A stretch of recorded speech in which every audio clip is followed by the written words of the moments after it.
You read that, I know you're looking at me funny, because you're looking at the word Lucifer. Hilal, Hilal. Go to the Hebrew, then Sahar. That's the Hebrew rendering for the word Lucifer that you got here. Very important. Different.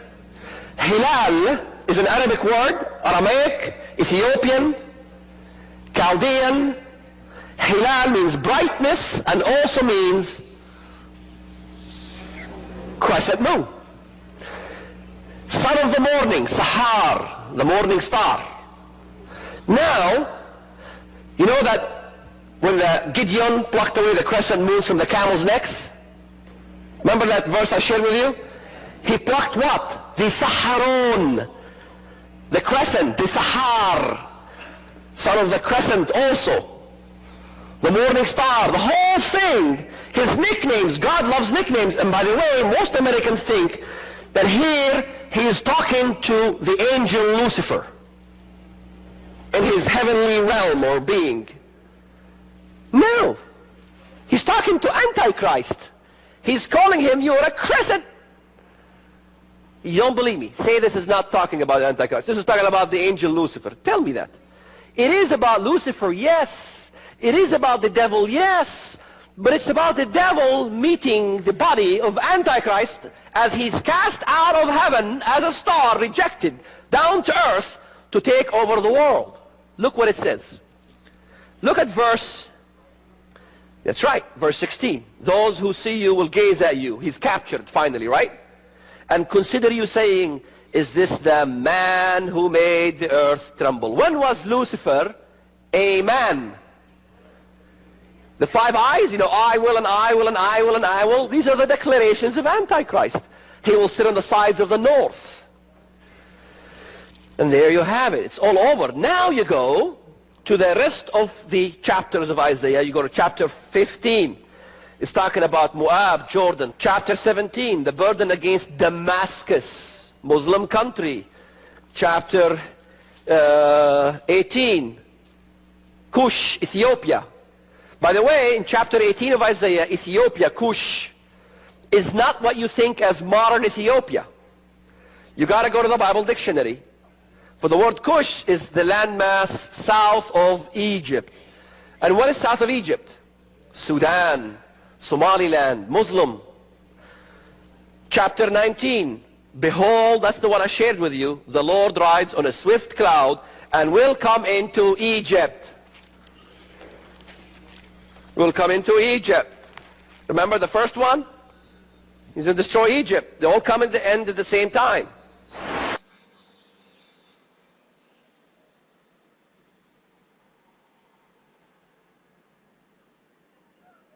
That there are just 2 roots for all world religions and belief systems. The first root comes from Nimrod, Babylon, and behind it is Satan. The second root comes from Israel, the worship of the God of Abraham, Isaac, and Jacob. These are the 2 competing kingdoms in this world, the kingdom of darkness and the kingdom of light. Now some people, particularly Muslims themselves, would have you believe that Islam belongs to the second root, that it shares its origins with Judeo-Christianity and is something of a continuation of those faiths, that Islam is the last and true revelation of the Judeo-Christian God to his people. Even some Christians have been deceived into thinking that the word Allah is just an Arabic word for the Christian God, Yahweh, and that we are connected somehow.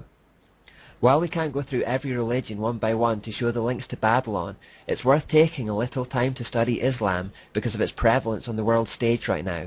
So what I intend to do in this part is briefly show that Islam finds its roots in Babylon.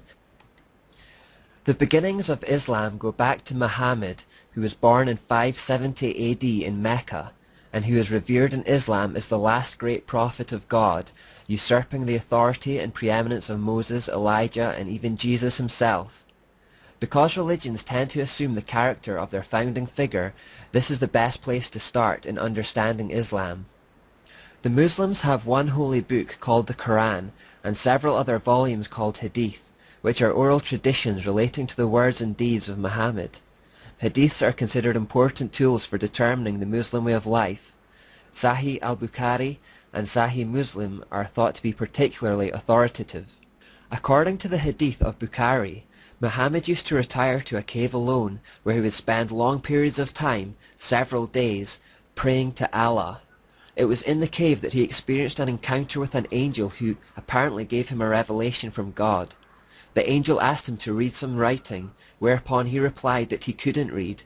Muhammad was illiterate. The angel then pressed upon him with such force and in such a way that he felt like he was going to die.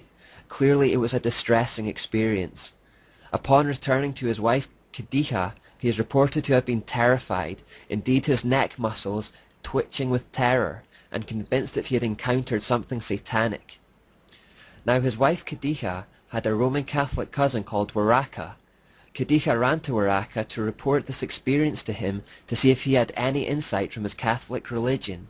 In response, Waraka wrongly referenced Moses as receiving revelations from the angel Gabriel in this manner, and suggested this could have been what had happened to Muhammad.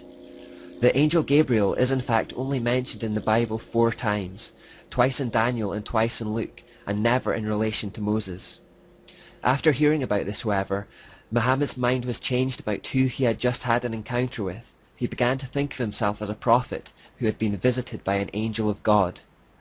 As a result of this experience, however, Muhammad became suicidal and attempted to kill himself on multiple occasions. He had 2 main periods of suicidal thinking, where he began attempting to throw himself from mountains in a bid to find relief from mental torture. I said to myself, "Your humble servant is either a poet or a madman, but Quraysh shall never say this of me. I shall take myself to a mountain crag, hurl myself down from it, kill myself, and find relief in that way." The second period of suicidal thoughts came when these visitations ceased. The inspiration ceased to come to the messenger of God for a while, and he was deeply grieved. He began to go to the tops of mountain crags in order to fling himself from them. From these passages that show Muhammad's suicidal mental state, it seemed clear he was visited not by an angel but by a demon, or possibly Satan himself, as Muhammad himself had first suspected. Now visitations from angels who give people a different message were foreseen by the Apostle Paul in his letter to the Galatians. There we read, "But even if we or an angel from heaven should preach a gospel other than the one we preach to you, let them be under God's curse. As we have already said, so now I say again, if anybody is preaching to you a gospel other than what you accepted, let them be under God's curse." The cave experience was not the first time Muhammad had been in contact with something demonic. He apparently had a strange but undefined experience as a child, after which his carer became convinced he had been possessed by a demon. Further evidence for potential demonic possession comes even within the Quran.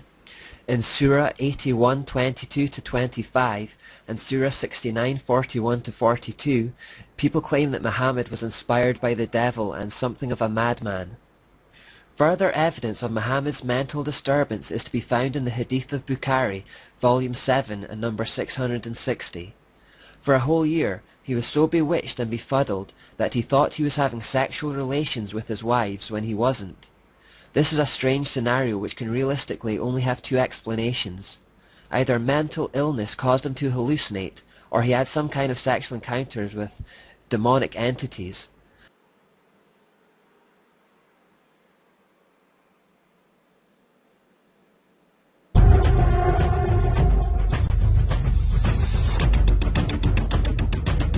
Satan capitalized on the basic need of humanity to want to go to heaven. He capitalized so well on it, and he hated humanity so much that he wanted the destruction of humanity. And that was a great idea, to have us kill ourselves and kill each other so we can supposedly go to his paradise, which is hell. Very few people realize it was the Catholics that started Islam. They started the whole religion purposely to try to get the Holy Land back for the Catholics. They built up the Islam, they funded Muhammad, they trained him, they sent a Catholic nun out of the monastery.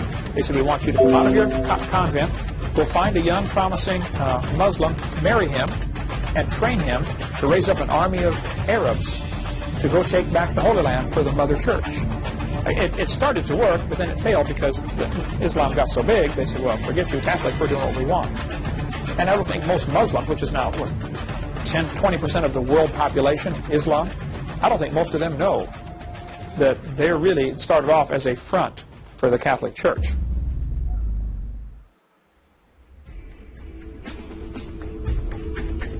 Allah in the Quran, am I correct in this, is actually a deceiver, that he has the attributes of Satan himself? Well, the 99 names of Allah are very well known in Islam. Yeah. Some of these names, if you look at them, one of the names of Allah in the Quran is Al-Mutakabbir, which means the most proud one.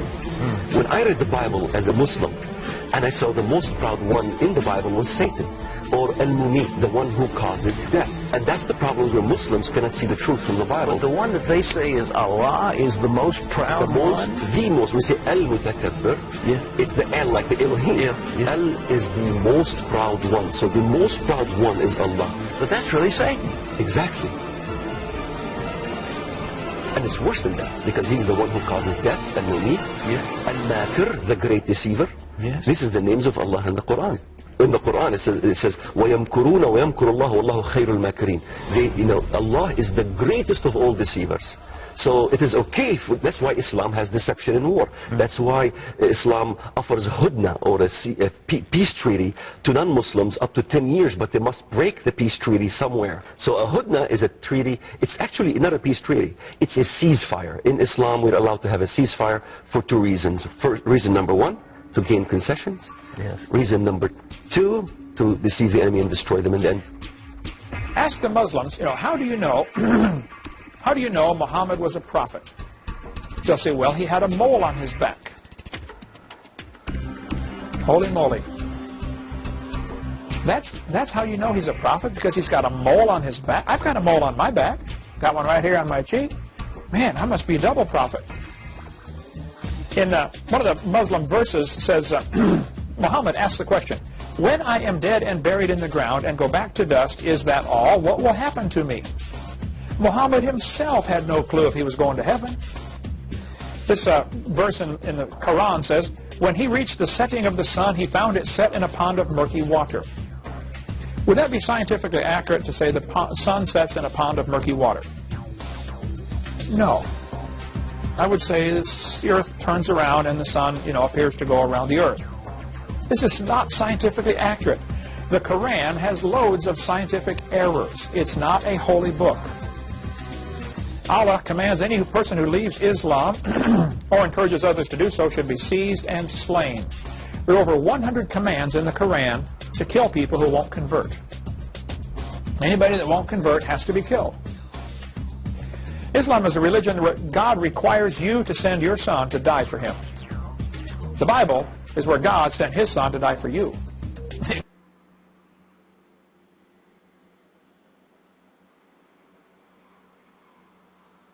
Spread under thee, and the worms cover thee. How art thou fallen from heaven, O Lucifer, son of the morning? How art thou cut down to the ground, which didst weaken the nations? For thou hast said in thine heart, I will ascend into heaven. I will exalt my throne above the stars of God. I will sit also upon the mount of the congregation in the sides of the north. I will ascend above the heights of the clouds. I will be like the Most High. Yet thou shalt be brought down to hell, to the sides of the pit. They that see thee shall narrowly look upon thee, and consider thee, saying, Is this the man that made the earth to tremble, that did shake kingdoms, that made the world as a wilderness, and destroyed the cities thereof, that opened not the house of his prisoners?